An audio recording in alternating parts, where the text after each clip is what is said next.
नमस्कार जय जगन्नाथ पिलामाने आजिर लक्ष्मी एजुकेशन रही भिडियो रे तुम मानकु स्वागत। आज आमे अष्टम श्रेणीर साहित्य सुरभि बहिर भागवत सुक्ति विषय प्रश्न उत्तर गुड़िक आलोचना करिबा। पिलामाने तुमे माने समस्त टिके भिडियो टिकु शेष पर्यंत देखि लाइक शेयर कमेंट करदेव।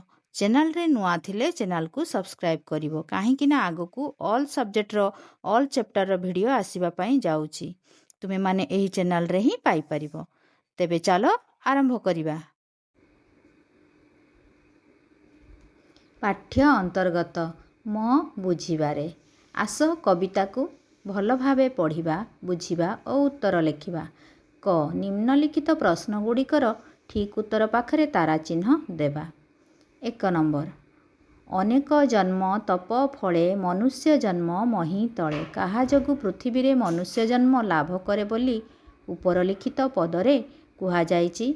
प्रकृतिर नियम अनुसारे सृष्टिकर्तांको अपार करुणा जोगु अनेक जन्मर तपस्या फल जोगु पितामातांको जोगु।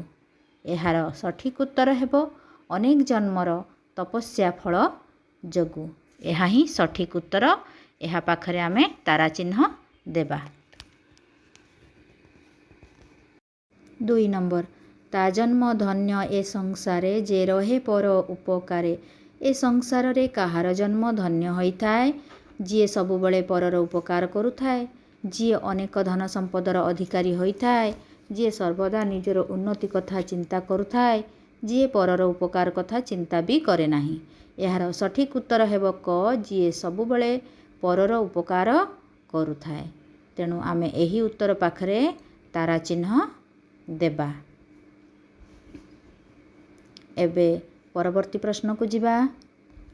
3 नंबर जे प्राणी परे हिंसा करे देवता पूजी से न तरे केउ प्राणी देवतांको पूजा कले मध्य संसाररू मुक्ति पाए नाही बोली उपरलिखित पदरू प्रकाश पाइछि। जेउ मनुष्य पितामातांको कथा माने नाही जेउ मनुष्य अन्यर धन संपद देखि ईर्षा करे जेउ मनुष्य परकु हिंसा करुथाय जेउ मनुष्य निजर ज्ञाति कुटुंब को ईर्षा करे। एहार सठिक उत्तर हेबो ग नंबर जेउ मनुष्य परकु हिंसा करुथाय। एठारे आमे तारा चिन्ह देबा। वर्तमान परवर्ती प्रश्न को जिबा। 4 नंबर अमृत विनय वचन कही तोषिब प्राणी मन प्राणीर मन को किपरि भावे संतुष्ट करी हेबो बोली उक्त पदरे कुहा जाइछि। भल भल खाद्य खाइबाकू देई विनम्रतार सह मधुर कथा कही मनुष्यर सेवा शुश्रूषा करी जे कौनसी प्रकारे प्रलोभन देखाई। एठारे सठिक उत्तर हेबो ख विनम्रतार सह मधुर कथा कही। एही उत्तर पाखरे आमे तारा चिन्ह देबा। वर्तमान परवर्ती प्रश्न को जिबा। 5 नंबर उत्तम संगे संग जार से करे उत्तम व्यवहार केउ भली व्यक्तिंक साथरे मिलामिशा कले तांको ठारू उत्तम व्यवहार शिक्षा लाभ करी हुए। भल मंद विचार न करी अन्य सहित मिलामिशा कले उच्च पद पदवीधारी व्यक्ति सहित मिलामिशा कले बलवान लोक सहित मिलामिशा कले उत्तम लोक सहित मिलामिशा कले। एठारे सठिक उत्तर हेबो घ उत्तम लोक सहित मिलामिशा कले। एही उत्तर पाखरे आमे तारा चिन्ह देबा। एबे परवर्ती प्रश्न 6 नंबर को जिबा। साक्षाते गुरु जे ईश्वर गुरुंकु न मणिब नर गुरुंकु ईश्वरंक सहित काहींकी तुलना करा जाइछि। गुरु ईश्वरंक भली शिष्यर सर्वदा मंगल कामना करुथिबारु गुरु शिष्य को सबुबळे पाठ पढ़ाउथिबारु गुरु शिष्य को सत उपदेश देई आकट करुथिबारु गुरु पितामातांक अपेक्षा शिष्य पाई अधिक समय परिश्रम करुथिबारु। एठारे सठिक उत्तर हेबो क नंबर गुरु ईश्वरंक भली शिष्यर सर्वदा मंगल कामना करुथिबारु। एठारे आमे तारा चिन्ह दबा। वर्तमान परवर्ती प्रश्न को जिबा। 7 नंबर महते जहा आचरिबे इतरे ताहा ही करिबे इतर लोके महत व्यक्ति को काहींकी अनुसरण करती उच्च पद पदवी रे थिबारु बयसरे बड़ होइथिबारु विवेकवान संपन्न होइथिबारु बहुल धन संपदर अधिकारी होइथिबारु। एठारे सठिक उत्तर हेबो ग विवेकवान संपन्न ହୋଇଥିବାରୁ। ଏବେ ପରବର୍ତ୍ତୀ ପ୍ରଶ୍ନକୁ ଯିବା। 8 ନମ୍ବର, ନିକଟେ ଥିଲେ ଅନାଦର ଏହିଟି ସଂସାର ବ୍ୟବହାର। ନିକଟରେ ଚଳପ୍ରଚଳ ହେଉଥିବା ବ୍ୟକ୍ତିଙ୍କୁ ଲୋକେ ଆଦର ନ କରିବାର କାରଣ କ'ଣ? ଅତି ପରିଚିତ ବ୍ୟକ୍ତି ସବୁ କାର୍ଯ୍ୟରେ ହସ୍ତକ୍ଷେପ କରୁଥିବାରୁ, ନିକଟରେ ଥିବା ବ୍ୟକ୍ତିକୁ ଭଲ ଭାବରେ ଜାଣିପାରୁଥିବାରୁ, ନିକଟରେ ଥିବା ବ୍ୟକ୍ତିକୁ ଜାଣିବା କଷ୍ଟକର ହୋଇଥିବାରୁ, ସାଂସାରିକ ବ୍ୟକ୍ତିମାନେ ଅତି ପରିଚିତ ବ୍ୟକ୍ତିକୁ ଗୁରୁତ୍ୱ ଦେଉନଥିବାରୁ। ଏଠାରେ ସଠିକ୍ ଉତ୍ତର ହେବ ଘ। ଏହି ଉତ୍ତର ପାଖରେ ଆମେ ତାରା ଚିହ୍ନ ଦେବା। ବର୍ତ୍ତମାନ ପରବର୍ତ୍ତୀ ପ୍ରଶ୍ନକୁ ଯିବା। 9 ନମ୍ବର, କର୍ମ କରଣେ ଫଳ ପାଇ ପ୍ରାଣୀ ତା ଅବଶ୍ୟ ଭୁଞ୍ଜଇ। ଏହି ପଦରୁ କେଉଁ ବାର୍ତ୍ତା ପ୍ରକାଶ ପାଉଛି? ଭଲ କର୍ମ କଲେ ମନ୍ଦ କର୍ମର ଫଳ ମିଳେ ନାହିଁ। କର୍ମଫଳ ନିଶ୍ଚିତ ଭାବେ ଭୋଗିବାକୁ ପଡ଼େ। ମନ୍ଦ କର୍ମ ଭଲ କର୍ମକୁ ନଷ୍ଟ କରିଦିଏ। କର୍ମ ସହିତ ଫଳର କିଛି ହେଲେ ସମ୍ପର୍କ ନାହିଁ। ଏଠାରେ ସଠିକ୍ ଉତ୍ତର ହେବ ଖ। କର୍ମଫଳ ନିଶ୍ଚିତ ଭାବେ ଭୋଗିବାକୁ ପଡ଼େ। ଏଠାରେ ଆମେ ତାରା ଚିହ୍ନ ଦେବା।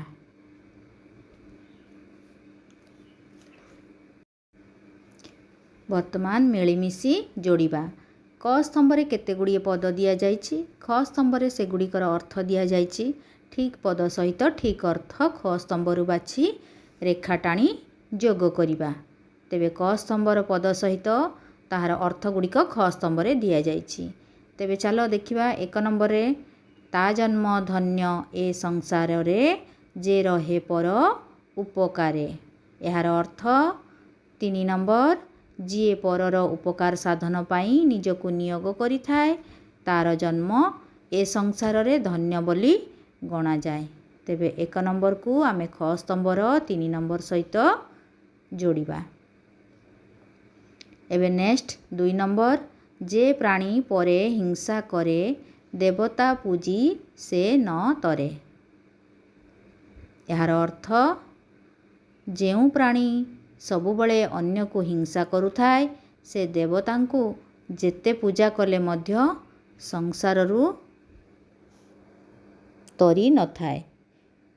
ଆମେ 2 ନମ୍ବରକୁ ଖ ସ୍ତମ୍ଭର 4 ନମ୍ବର ସହିତ ଯୋଡ଼ିବା। ବର୍ତ୍ତମାନ ନେକ୍ସଟ 3 ନମ୍ବର, ଉତ୍ତମ ସଙ୍ଗେ ସଙ୍ଗ ଯାର ସେ କରେ ଉତ୍ତମ ବ୍ୟବହାର। ଏହା ଖ ସ୍ତମ୍ଭର 1 ନମ୍ବର ସହିତ ଯୋଡ଼ିବା। ଉତ୍ତମ ମନୁଷ୍ୟ ସହିତ ଯେ ମିଳାମିଶା କରେ ସେ ଉତ୍ତମ ବ୍ୟବହାର ପ୍ରଦର୍ଶନ କରିଥାଏ। ବର୍ତ୍ତମାନ 4 ନମ୍ବର, ସାକ୍ଷାତେ ଗୁରୁ ଯେ ଈଶ୍ୱର ଗୁରୁଙ୍କୁ ନ ମଣିବ ନର। ଏହା ଖ ସ୍ତମ୍ଭର 2 ନମ୍ବରରେ, ଗୁରୁଙ୍କ କୃପା ବିନା ଶିଷ୍ୟର କେବେ ହେଲେ ଉନ୍ନତି ସମ୍ଭବ ହୋଇନଥାଏ। ତେଣୁ ଗୁରୁଙ୍କୁ ଭଗବାନଙ୍କ ସହିତ ତୁଳନା କରାଯାଇଛି। ତେବେ ଆମେ 2 ନମ୍ବର ସହିତ ଯୋଡ଼ିବା। ବର୍ତ୍ତମାନ 5 ନମ୍ବରକୁ ଯିବା। ମହତେ ଯାହା ଆଚରିବେ ଇତରେ ତାହା ହିଁ କରିବେ।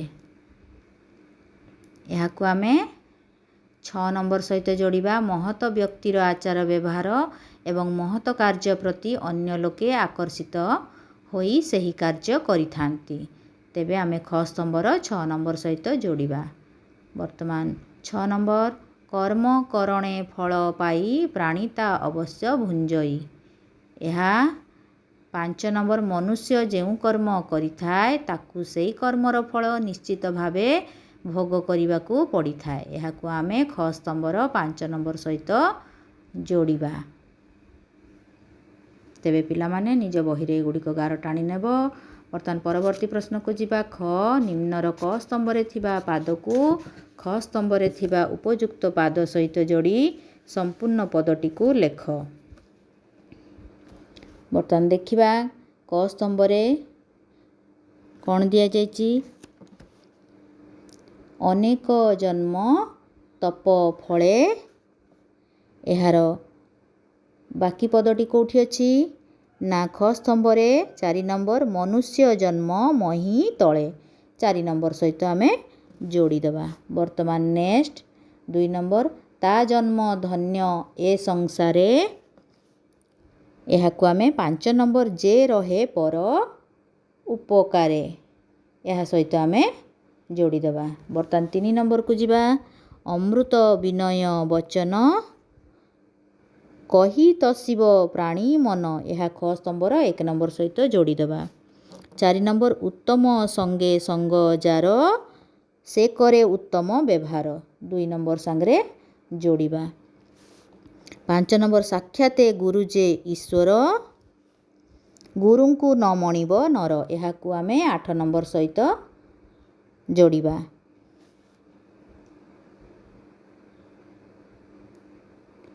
ବର୍ତ୍ତମାନ 6 ନମ୍ବରକୁ ଯିବା।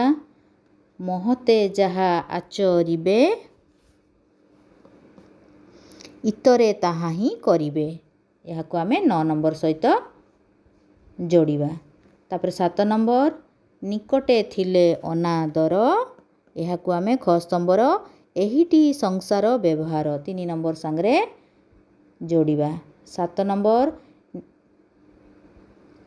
ବର୍ତ୍ତମାନ 8 ନମ୍ବର କରିବା। କର୍ମ କରଣେ ଫଳ ପାଇ, ପ୍ରାଣିତା ଅବଶ୍ୟ ଭୁଞ୍ଜଇ, 6 ନମ୍ବର ସହିତ ଯୋଡ଼ିବା।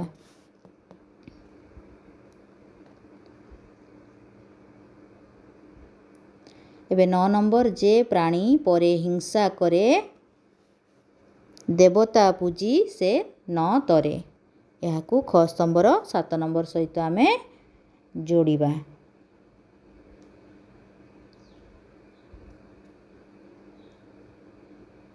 ତେବେ ପିଲାମାନେ ଏହିପରି ଭାବରେ ନିଜ ବହିରେ ତୁମମାନେ ଯୋଡ଼ିଦେବ।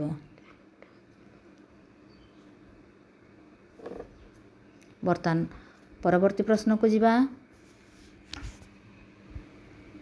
କବିତାର ପଦଗୁଡ଼ିକ ଆଲୋଚନା କରିବା। ଧ୍ୟାନର ସହିତ ନିମ୍ନଲିଖିତ ପଦଗୁଡ଼ିକୁ ପଢ଼ିବା, ତା'ର ଠିକ୍ ଅର୍ଥ ବୁଝି ଦଳ ମଧ୍ୟରେ ସାଙ୍ଗମାନଙ୍କ ସହ ଆଲୋଚନା କରିବା ଏବଂ ଲେଖିବା। ଅମୃତ ବିନୟ ବଚନ କହି ତୋଷିବ ପ୍ରାଣୀ ମନ, ଏହାର ଅର୍ଥଟି ଆମେ ଲେଖିବା।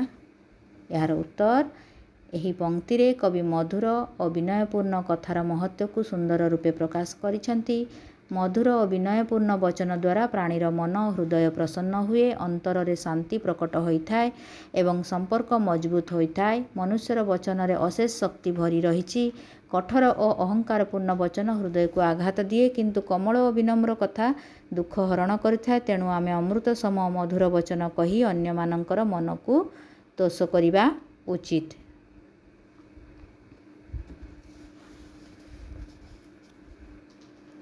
ବର୍ତ୍ତମାନ ଖ ନମ୍ବର। ସାକ୍ଷାତେ ଗୁରୁ ଯେ ଈଶ୍ୱର, ଗୁରୁଙ୍କୁ ନ ମଣିବ ନର, ଏହାର ଉତ୍ତର ଦେଖିବା। ଗୁରୁ ହିଁ ସାକ୍ଷାତ ଈଶ୍ୱର, ଏହି ଭାବନା ଭାରତୀୟ ସଂସ୍କୃତିର ଏକ ଗଭୀର ଆଧ୍ୟାତ୍ମିକ ସତ୍ୟକୁ ପ୍ରକାଶ କରେ। ଆମ ଶାସ୍ତ୍ରମାନଙ୍କରେ ଗୁରୁଙ୍କୁ ଈଶ୍ୱର ତୁଲ୍ୟ ମନେ କରାଯାଇଛି। ଯେପରି ଈଶ୍ୱର ସମସ୍ତ ସୃଷ୍ଟିକୁ ଆଲୋକ ଓ ଜୀବନ ଦିଅନ୍ତି, ସେହିପରି ଗୁରୁ ଜ୍ଞାନର ଆଲୋକ ଦ୍ୱାରା ମନୁଷ୍ୟର ଅଜ୍ଞାନ ଅନ୍ଧକାରକୁ ଦୂର କରନ୍ତି। ଭାରତୀୟ ପରମ୍ପରାରେ ଅନେକ ଉଦାହରଣ ମିଳେ ଯେଉଁଠାରେ ଗୁରୁଙ୍କ ମହତ୍ତ୍ୱ ପ୍ରମାଣିତ ହୋଇଛି। ଦ୍ରୋଣାଚାର୍ଯ୍ୟ ତାଙ୍କ ଶିକ୍ଷା ଦ୍ୱାରା ଅର୍ଜୁନଙ୍କୁ ଶ୍ରେଷ୍ଠ ଧନୁର୍ଦ୍ଧର ଭାବେ ଗଢ଼ିଥିଲେ। ସେହିପରି ଚାଣକ୍ୟ ତାଙ୍କ ନୀତି ଓ ଦିଗ୍ଦର୍ଶନ ଦ୍ୱାରା ଚନ୍ଦ୍ରଗୁପ୍ତଙ୍କୁ ସମ୍ରାଟ କରିପାରିଥିଲେ। ଗୁରୁ ହିଁ ସାକ୍ଷାତ ଈଶ୍ୱର, କାରଣ ସେମାନେ ଆମକୁ ଜ୍ଞାନ, ନୀତି ଓ ସତ୍ୟର ପଥ ପ୍ରଦର୍ଶନ କରନ୍ତି। ଭାବି ଚିନ୍ତି ଲେଖିବା। ନିମ୍ନଲିଖିତ ପଦଗୁଡ଼ିକୁ ଆଉଥରେ ମନ ଦେଇ ପଢ଼ିବା, ବୁଝିବା ଓ ସାଙ୍ଗମାନଙ୍କ ସହିତ ଆଲୋଚନା କରି ଲେଖିବା। କ ନମ୍ବର। ତା ଜନ୍ମ ଧନ୍ୟ ଏ ସଂସାରେ, ଯେ ରହେ ପର ଉପକାରେ, ଏହାର ଅର୍ଥ ଯେଉଁ ମଣିଷ ଅନ୍ୟର ଉପକାର କରୁଥାଏ, ତା'ର ଜୀବନ ଜଗତରେ ଧନ୍ୟ ବୋଲି ଗଣାଯାଏ। ଏଠି ପ୍ରଶ୍ନ ଅଛି, ତୁମେ ଏହି ଉତ୍ତର ସହିତ ଏକମତ କି? ସଂକ୍ଷେପରେ ଉଦାହରଣ ଦେଇ ନିଜର ମତାମତ ଲେଖିବା। ତେବେ ଚାଲ ଏହାର ଉତ୍ତର। ହଁ, ମୁଁ ଏହି ଉତ୍ତର ସହ ଏକମତ। ଯେଉଁ ମଣିଷ ସଦା ଅନ୍ୟର ଉପକାର କରୁଥାଏ, ତା'ର ଜୀବନ ସାର୍ଥକ ଓ ଧନ୍ୟ ହୁଏ।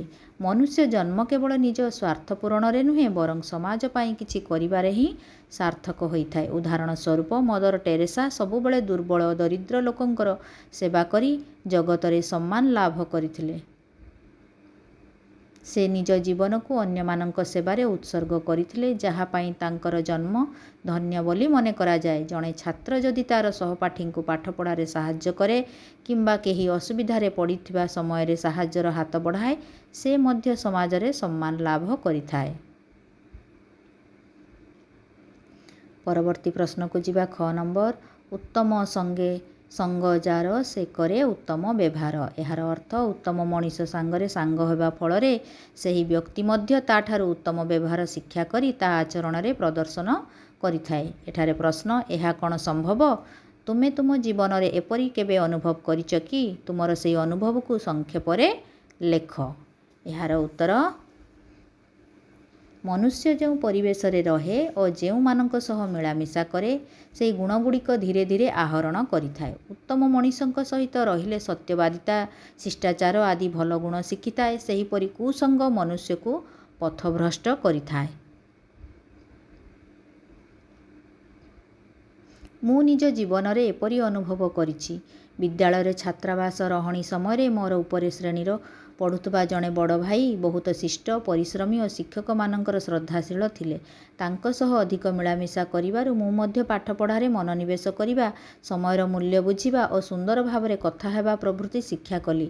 ତାଙ୍କ ପ୍ରଭାବରେ ମୋର ଚରିତ୍ର ଓ ଆଚରଣରେ ମଧ୍ୟ ଭଲ ପରିବର୍ତ୍ତନ ଆସିଥିଲା।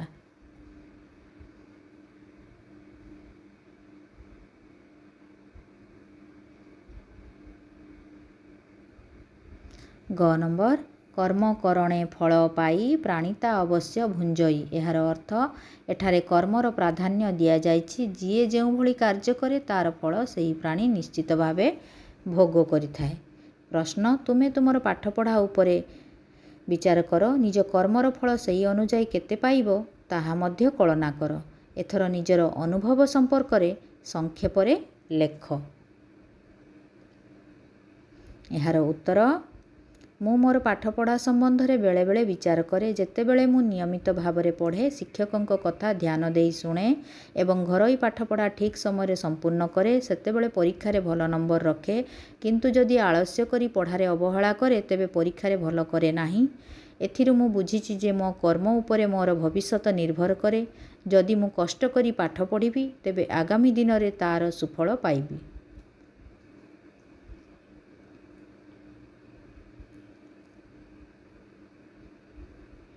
ପଦର ରଚନା। ମହତେ ଯାହା ଆଚରିବେ, ଇତରେ ତାହା ହିଁ କରିବେ। ଉପରଲିଖିତ ପଦର ଦୁଇ ପାଦ ପ୍ରତି ଧ୍ୟାନ ଦେବା। ଉକ୍ତ ପଦର ପ୍ରଥମ ପାଦରେ ମହତେ ଓ ଦ୍ୱିତୀୟ ପାଦରେ ଇତରେ ଉଭୟ ପଦ ଆରମ୍ଭରେ ରହି ପଦଟିକୁ ବେଶ୍ ପ୍ରଭାବଶାଳୀ କରିପାରୁଛି। ଏହାର ଅର୍ଥ, ମହତେ ମହତ ଲୋକମାନେ, ଇତରେ ସାଧାରଣ ଲୋକମାନେ। ସେହିପରି ପଠିତ ସୂକ୍ତି ସଂଗ୍ରହରେ ଅନେକ ବୈଶିଷ୍ଟ୍ୟ ଆମେ ଦେଖିପାରିବା। ବୈଶିଷ୍ଟ୍ୟଗୁଡ଼ିକ ଏକ ତାଲିକା ପ୍ରସ୍ତୁତ କରିବା।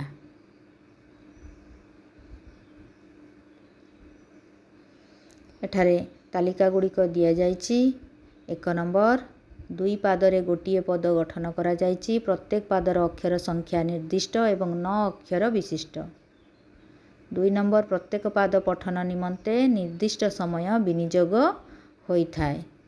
3 ନମ୍ବର, ପଦଗୁଡ଼ିକ ଭାଗବତ ବାଣୀ ବା ଗୁଜ୍ଜରୀ ଛନ୍ଦରେ ଲିଖିତ। 4 ନମ୍ବର, ପ୍ରତ୍ୟେକ ପାଦର ଶେଷ ଅକ୍ଷର ସମାନ ଥିବାରୁ ଏହାକୁ ପ୍ରାନ୍ତ ମିଳନ କୁହାଯାଏ। ପୁଣି କେତେକ ସ୍ଥାନରେ ଅନ୍ତ ଅକ୍ଷରର ପୂର୍ବ ଅକ୍ଷର ଅଥବା ପୂର୍ବସ୍ୱର ସମାନ ରହିଛି, ଏହାକୁ ଉପଧା ମିଳନ କୁହାଯାଏ। 5 ନମ୍ବର, ଉପଧା ଅର୍ଥ ଉପାନ୍ତ୍ୟ ବର୍ଣ୍ଣ ଅନ୍ତର ପୂର୍ବ ବର୍ଣ୍ଣ ଏକା ଅଟେ। ଯଥା କରିବେ, ଆଚରିବେ। ର, ଇ, ବ, ଏ। ର, ଇ, ବ, ଏ ଅନ୍ତବର୍ଣ୍ଣ ପୂର୍ବରୁ ସ୍ୱରବର୍ଣ୍ଣ ଇ ଉଭୟ ପାଦରେ ରହିଛି।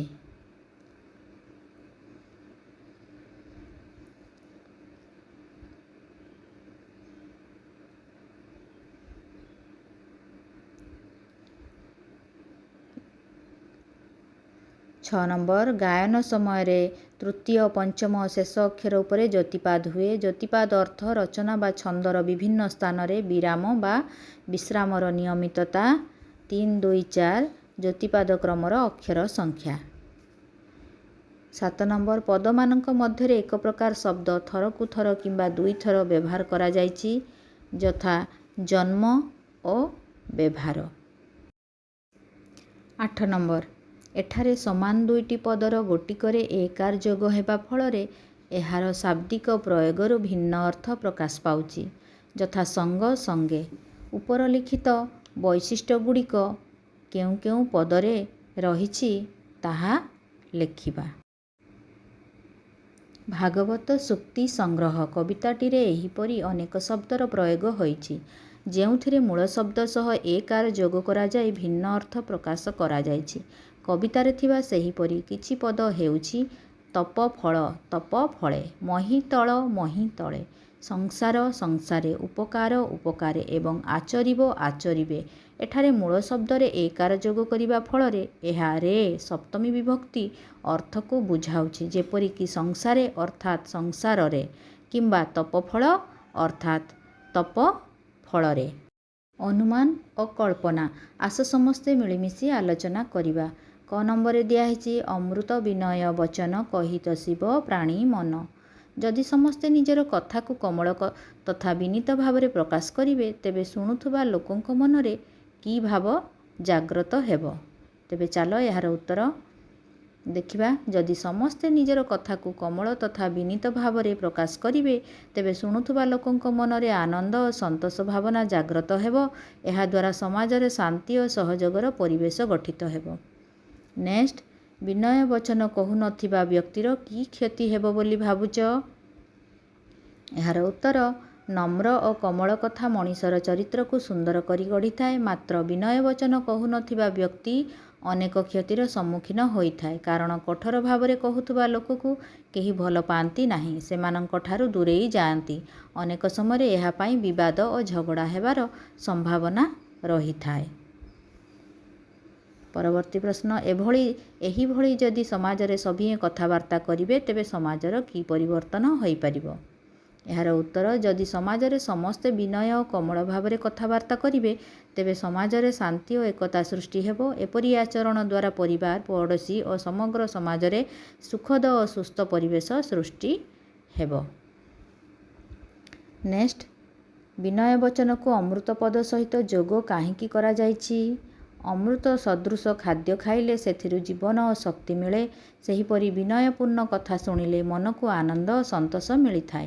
ତେଣୁ ବିନୟ ବଚନକୁ ଅମୃତ ପଦ ସହ ଯୋଡ଼ା ଯାଇଛି। ତାପରେ ଖ ନମ୍ବର, ଉତ୍ତମ ସଙ୍ଗ ଯାର ସେ କରେ ଉତ୍ତମ ବ୍ୟବହାର। ଯଦି ଜଣେ ବ୍ୟକ୍ତି ଉତ୍ତମ ମଣିଷ ସାଥିରେ ସବୁବେଳେ ସାଙ୍ଗ ହେଲା, ତାଙ୍କଠାରୁ ଉତ୍ତମ ବ୍ୟବହାର ଶିକ୍ଷା କରିବ। ସେହିପରି ଯଦି ଜଣେ ଦୁର୍ଜନ ସାଥିରେ ସାଙ୍ଗ ହେଲା, ତେବେ ତା ଗୁଣରେ କି ପରିବର୍ତ୍ତନ ହେବ? ତେବେ ଚାଲ ଏହାର ଉତ୍ତର ଦେଖିବା। ଯଦି ଜଣେ ଦୁର୍ଜନ ସାଥିରେ ସାଙ୍ଗ ହେଲା, ତେବେ ସେ ଖରାପ ଆଚରଣ ଓ ଖରାପ ଅଭ୍ୟାସର ବଶବର୍ତ୍ତୀ ହୋଇଥାଏ। ସେଥିପାଇଁ କୁହାଯାଇଛି, ଦୁର୍ଜନ ସଙ୍ଗେ କଲେ ବାସ, ନିଶ୍ଚେ ଘଟିବ ସର୍ବନାଶ।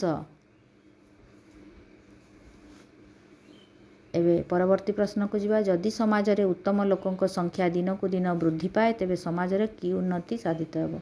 ଯଦି ସମାଜରେ ଉତ୍ତମ ଲୋକଙ୍କ ସଂଖ୍ୟା ଦିନକୁ ଦିନ ବୃଦ୍ଧି ପାଏ, ତେବେ ସମାଜର ଅନେକ ପ୍ରକାର ଉନ୍ନତି ସାଧିତ ହେବ। ଉତ୍ତମ ବ୍ୟକ୍ତିମାନେ ସତ୍ୟ ଓ ଧର୍ମ ପଥରେ ଚାଲନ୍ତି ଏବଂ ଅନ୍ୟମାନଙ୍କୁ ସେହି ପଥରେ ଚାଲିବାକୁ ପ୍ରେରଣା ଦେଇଥାନ୍ତି। ଫଳରେ ସମାଜରେ ଶାନ୍ତି, ଏକତା ଓ ପାରସ୍ପରିକ ସହଯୋଗ ବୃଦ୍ଧି ପାଏ। ସମାଜରେ ଉତ୍ତମ ବ୍ୟକ୍ତିଙ୍କ ସଂଖ୍ୟା ବଢ଼ିଲେ ସମାଜ ଶାନ୍ତିମୟ ସୁସଂଗଠିତ ହୋଇ ଆଗକୁ ବଢ଼ିବ। ପରବର୍ତ୍ତୀ ପ୍ରଶ୍ନ, ତୁମେ ଯଦି ତୁମ ଶ୍ରେଣୀରେ ଜଣେ ଉତ୍ତମ ସାଙ୍ଗ ସହିତ ମିଳାମିଶା କର, ତେବେ ତୁମର ସ୍ୱଭାବରେ କି ପରିବର୍ତ୍ତନ ଆସିବ?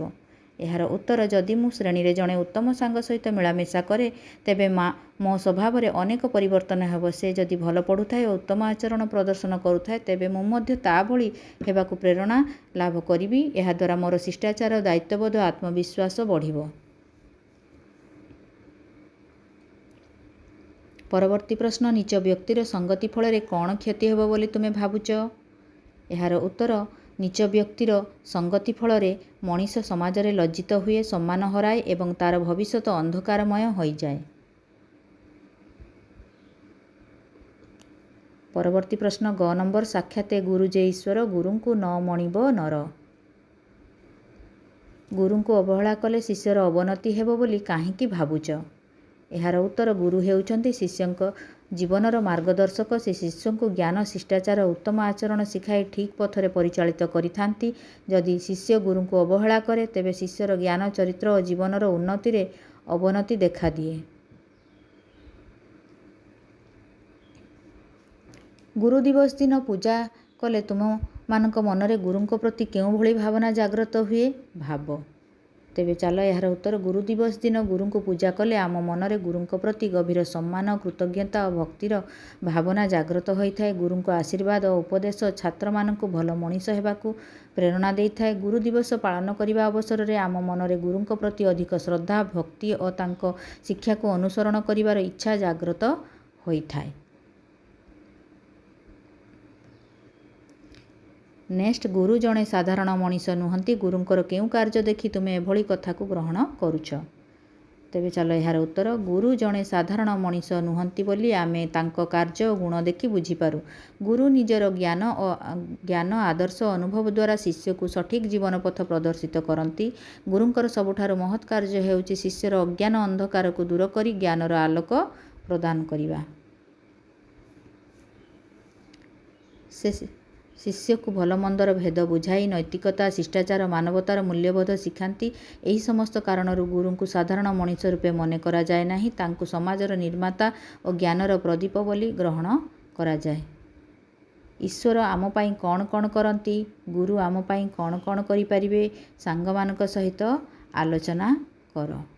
ଏହାର ଉତ୍ତର। ଈଶ୍ୱର ଏ ସମସ୍ତ ସୃଷ୍ଟିର ସ୍ରଷ୍ଟା। ସେ ପୃଥିବୀ, ପ୍ରକୃତି ଓ ମନୁଷ୍ୟକୁ ସୃଷ୍ଟି କରିଛନ୍ତି ଏବଂ ଆମକୁ ଜୀବନ, ଶ୍ୱାସ ଓ ଶକ୍ତି ଦେଇଛନ୍ତି। ସେ ମନୁଷ୍ୟର କର୍ମାନୁଯାୟୀ ଫଳ ଦିଅନ୍ତି। ଈଶ୍ୱର ଆମକୁ ସୃଷ୍ଟି କରି ଜୀବନ ଦେଇଥିଲା ବେଳେ ଗୁରୁ ଆମକୁ ଉପଯୁକ୍ତ ଜ୍ଞାନ ପ୍ରଦାନ କରି ଈଶ୍ୱରଙ୍କୁ ପାଇବାର ପଥକୁ ପ୍ରଦର୍ଶିତ କରିଥାନ୍ତି। ଗୁରୁଙ୍କ ଶିକ୍ଷା ଦ୍ୱାରା ମନୁଷ୍ୟ ଈଶ୍ୱରଙ୍କୁ ଭକ୍ତି, ପୂଜା ଓ ଧ୍ୟାନ ମାଧ୍ୟମରେ କିପରି ଅନୁଭବ କରାଯାଇପାରିବ ତାହା ଜାଣିଥାଏ।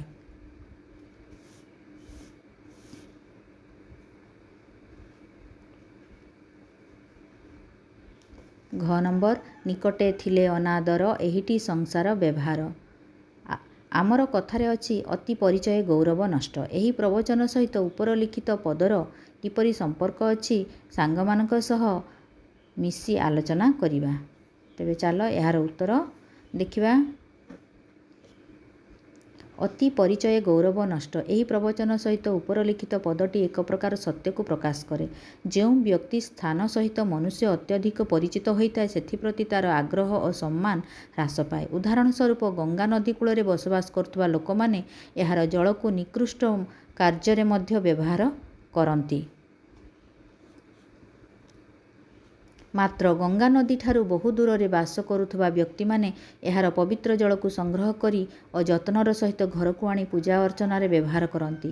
ସେଥିପାଇଁ ସଂସ୍କୃତରେ କୁହାଯାଇଛି, ଅତି ପରିଚୟାତ୍ ଅବଜ୍ଞା ସନ୍ତତ୍ ଗମନାତ୍ ଅନାଦରଃ ଭବତି।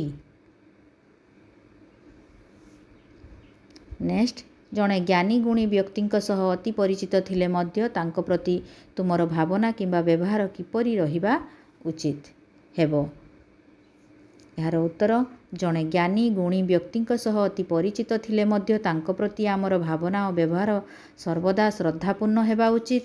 ତାଙ୍କର ଗୁଣ, ଜ୍ଞାନ ଓ ଅନୁଭବ ଆମ ପାଇଁ ଶିକ୍ଷାପ୍ରଦ। ତେଣୁ ତାଙ୍କ ସହ ଅତି ପରିଚିତ କେବେ ହେଲେ ଅସମ୍ମାନର କାରଣ ହେବା ଉଚିତ ନୁହେଁ। ଯଦି ଜଣେ ସମ୍ମାନାସ୍ପଦ ଜ୍ଞାନୀ ଗୁଣୀ ବ୍ୟକ୍ତିଙ୍କ ସହିତ ଅତି ପରିଚିତ ହେତୁ ଅବମାନନା କରାଯାଏ, ତେବେ ସମାଜର କି କ୍ଷତି ହେବ? ଏହାର ଉତ୍ତର। ଯଦି ଜଣେ ସମ୍ମାନାସ୍ପଦ ଜ୍ଞାନୀ ଗୁଣୀ ବ୍ୟକ୍ତିଙ୍କୁ ଅତି ପରିଚିତ ହେତୁ ଅବମାନନା କରାଯାଏ, ତେବେ ସମାଜର ଗୁରୁତର କ୍ଷତି ହୁଏ। ସମାଜର ମୂଲ୍ୟବୋଧ ଓ ଶିଷ୍ଟାଚାରର ଅବନତି ଘଟେ। ଜ୍ଞାନ ଓ ଗୁଣର ଅବମୂଲ୍ୟାୟନ ହେତୁ ଯୁବପିଢ଼ିର ଶିକ୍ଷା ଓ ଆଦର୍ଶ ପ୍ରତି ଆକର୍ଷଣ ହ୍ରାସ ପାଇଥାଏ। ଜ୍ଞାନୀ ଗୁଣୀ ବ୍ୟକ୍ତିମାନେ ସମାଜର ପ୍ରେରଣାର ସ୍ରୋତ ଅଟନ୍ତି। ସେମାନଙ୍କର ଅମର୍ଯ୍ୟାଦା ଦ୍ୱାରା ସାମାଜିକ ସମନ୍ୱୟ ଓ ପୂଜ୍ୟ ପୂଜାର ଅମର୍ଯ୍ୟାଦା ଘଟେ।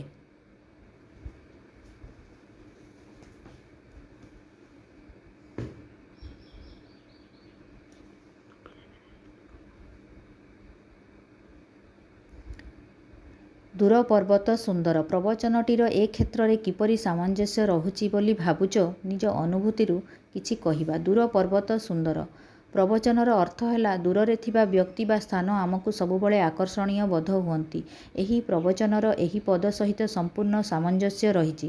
ମାନବ ସ୍ୱଭାବ ଏପରି ଯେ ନିକଟରେ ଥିବା ଜ୍ଞାନୀ ଗୁଣୀ ବ୍ୟକ୍ତିଙ୍କୁ ଆମେ ହେୟ ଜ୍ଞାନ କରିଥାଉ, ଦୂରରେ ଥିବା ବ୍ୟକ୍ତିଙ୍କୁ ଅଧିକ ମାନ୍ୟତା ଦେଇଥାଉ। ଉଦାହରଣ ସ୍ୱରୂପ ଗାଁର ସରଳ ଜୀବନ ଆମକୁ ସାଧାରଣ ଓ ନିକୃଷ୍ଟ ମନେ ହୋଇଥାଏ, କିନ୍ତୁ ଦୂର ସହରର ଜୀବନ ଖୁବ୍ ଆକର୍ଷଣୀୟ ଲାଗେ। ଘରେ ଗୁରୁଜନଙ୍କ ଉପଦେଶ ଓ ଆକଟ ଆମକୁ ସାଧାରଣ ମନେ ହୁଏ, କିନ୍ତୁ ସେମାନଙ୍କର ଅବର୍ତ୍ତମାନରେ ଆମେ ସେମାନଙ୍କର ଉପଦେଶର ଗୁରୁତ୍ୱକୁ ବୁଝିପାରୁ।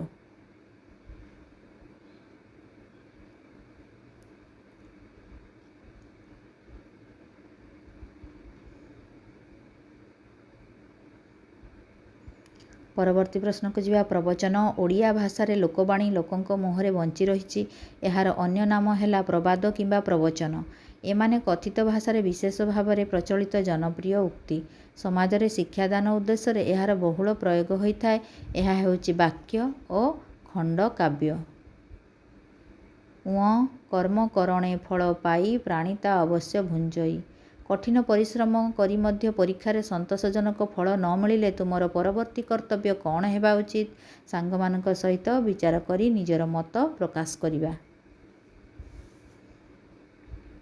କର୍ମ କରଣେ ଫଳ ପାଇ ପ୍ରାଣୀ ତା ଅବଶ୍ୟ ଭୁଞ୍ଜଇ। ଏହି ପଦର ଅର୍ଥ ହେଲା ମନୁଷ୍ୟ ଯେପରି କର୍ମ କରେ ସେହିପରି ଫଳ ଅବଶ୍ୟ ପାଇଥାଏ। କଠିନ ପରିଶ୍ରମ ସତ୍ତ୍ୱେ ଯଦି ପରୀକ୍ଷାରେ ସନ୍ତୋଷଜନକ ଫଳ ନ ମିଳେ ତେବେ ହତାଶ ହେବା ଉଚିତ ନୁହେଁ। ବିଫଳତାକୁ ଜୀବନର ଶିକ୍ଷା ଭାବରେ ଗ୍ରହଣ କରିବା ଆବଶ୍ୟକ।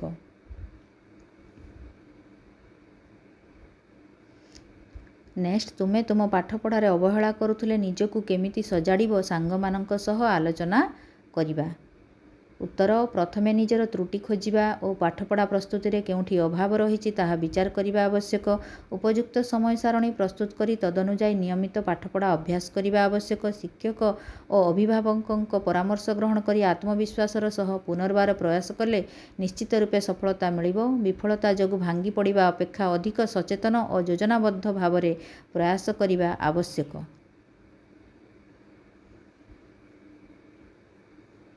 ବାଦ ବିବାଦ ତା ଜନ୍ମ ଧନ୍ୟ ଏ ସଂସାରେ, ଯେ ରହେ ପର ଉପକାରେ।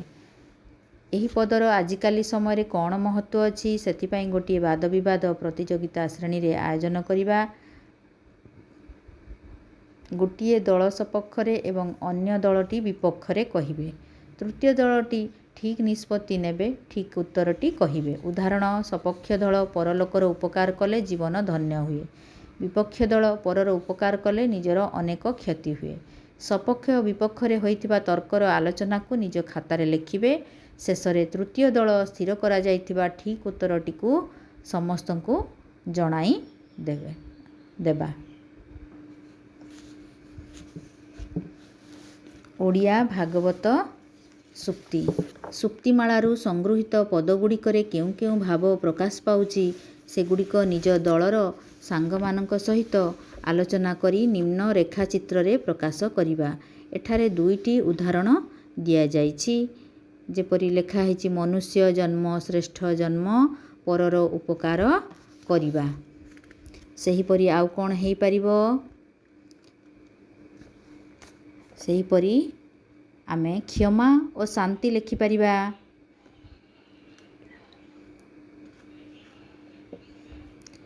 ସମୟର ମହତ୍ତ୍ୱ ଲେଖିପାରିବା।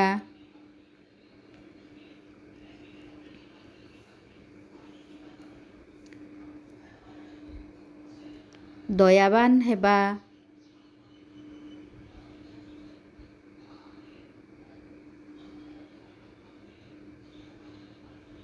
ଆଉ କ'ଣ ହେଇପାରିବ ପିଲାମାନେ? ଦୟାବାନ ହେବା। ତାପରେ ମଧୁର ବଚନ କହିବା। ମଧୁର ବଚନ କହିବା। ସେଇଭଳି ଆଉ କ'ଣ ହେବ ନା କର୍ମକୁ ମହତ୍ତ୍ୱ ଦେବା।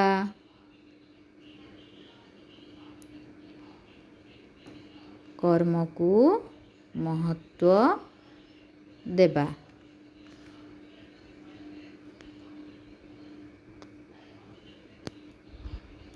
ସେହିପରି ଆଉ କ'ଣ ହେଇପାରିବ ପିଲାମାନେ? ନା ମାନବ ସେବା ହିଁ ମାଧବ ସେବା।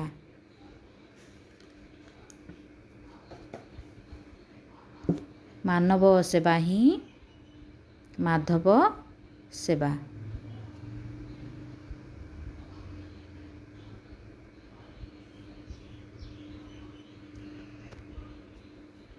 ତେବେ ପଦ ଓ ତା ପାଇଁ ପ୍ରବଚନ। ନିକଟେ ଥିଲେ ଅନାଦର ଏହିଟି ସଂସାର ବ୍ୟବହାର। ଏହି ପଦ ସହିତ କେଉଁ ପ୍ରବଚନ ବା ଲୋକବାଣୀର ସମ୍ପର୍କ ରହିଛି ତୁମ ଦଳର ସାଥୀମାନଙ୍କ ସହିତ ଆଲୋଚନା କରି ପ୍ରକାଶ କରିବା। ତେବେ ଏଇଟା ସାଥୀମାନଙ୍କ ସହିତ ଆଲୋଚନା କରିବ। ସମସ୍ତଙ୍କ ଅଂଶଗ୍ରହଣ। ଉଦାହରଣ ଅମୃତ ବିନୟ ବଚନ କହି ତ ଶିବ ପ୍ରାଣୀ ମନ ସାକ୍ଷାତେ ଗୁରୁ ଯେ ଈଶ୍ୱର ଗୁରୁଙ୍କୁ ନ ମଣିବ ନର। ଉପରଲିଖିତ ଦୁଇଟି ପଦର ବିଭିନ୍ନ ପ୍ରକାର ପ୍ରୟୋଗ ଯେପରି ଦଳଗତ ଭାବରେ ନବାକ୍ଷରୀ ଛନ୍ଦରେ ଗାଇବ, ଦଳଗତ ଭାବରେ ଅଭିନୟ ଦ୍ୱାରା ପ୍ରକାଶ କରିବ। ଏ ଥିଲା ପ୍ରଶ୍ନ ଉତ୍ତର। ପିଲାମାନେ ଭିଡ଼ିଓଟି ଭଲ ଲାଗିଥିଲେ ହୃଦୟରୁ ଗୋଟିଏ ଲାଇକ୍, ସେୟାର, କମେଣ୍ଟ ଆଉ ସବସ୍କ୍ରାଇବ୍ କରିଦେବ। ଜୟ ଜଗନ୍ନାଥ।